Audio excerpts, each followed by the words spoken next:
Well, hello once again. It's nice to have you back for some more pandemic viewing tips. Today we're going to talk about something called incident angle of reflection. Now, what is incident angle of reflection, you may wonder? Well, as the name implies, it involves reflection. Think of it like a mirror. Sometimes it can be a very big mirror, like the surface of this water. The reflection that you see in the water is because of the incident angle of reflection. If my hand were a mirror and I were just looking into my hand, I would see my own reflection. And if I turned it at a 45 toward the camera, I would see the camera. I don't have a mirror in front of me, but you get the idea. Now here's another example. It's kind of like a bank shot.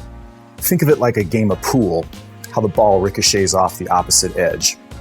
Now in television and movies, this can become a hazard. What happens when the camera operator or somebody else in the crew isn't aware that they're being seen in an incident angle of reflection? If the camera is pointed straight into the reflective object, there's a very high degree of likelihood that that camera or the camera operators or crew, whatever's in that reflection, will be seen. Well, here's what that looks like.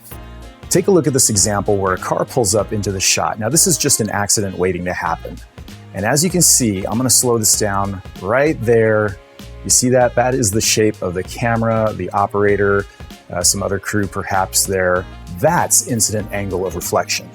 Now, sometimes you can hide that with black cloth and just shoot through a little hole and have the incident angle of reflection just see something. That often works to hide objects in the incident angle of reflection. Now, in that example, everything was stationary. The camera was on lockdown. The car just kind of pulled into the shot. The camera was seen, and then the car pulled away.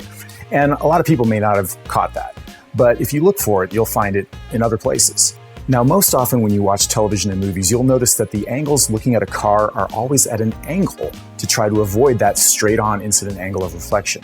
However, in this case, you will find that this didn't happen.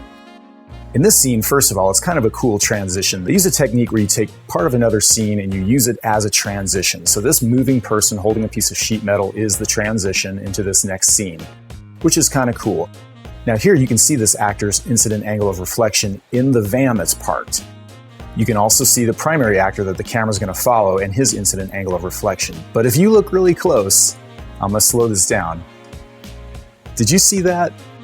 Okay, take a look again. You're going to see the incident angle of reflection of the camera operator holding the Steadicam and another crew member who I can't really tell if he's holding a reflector board or maybe batteries or part of the mic pack. I don't know, but another crew member walking with him to catch this scene.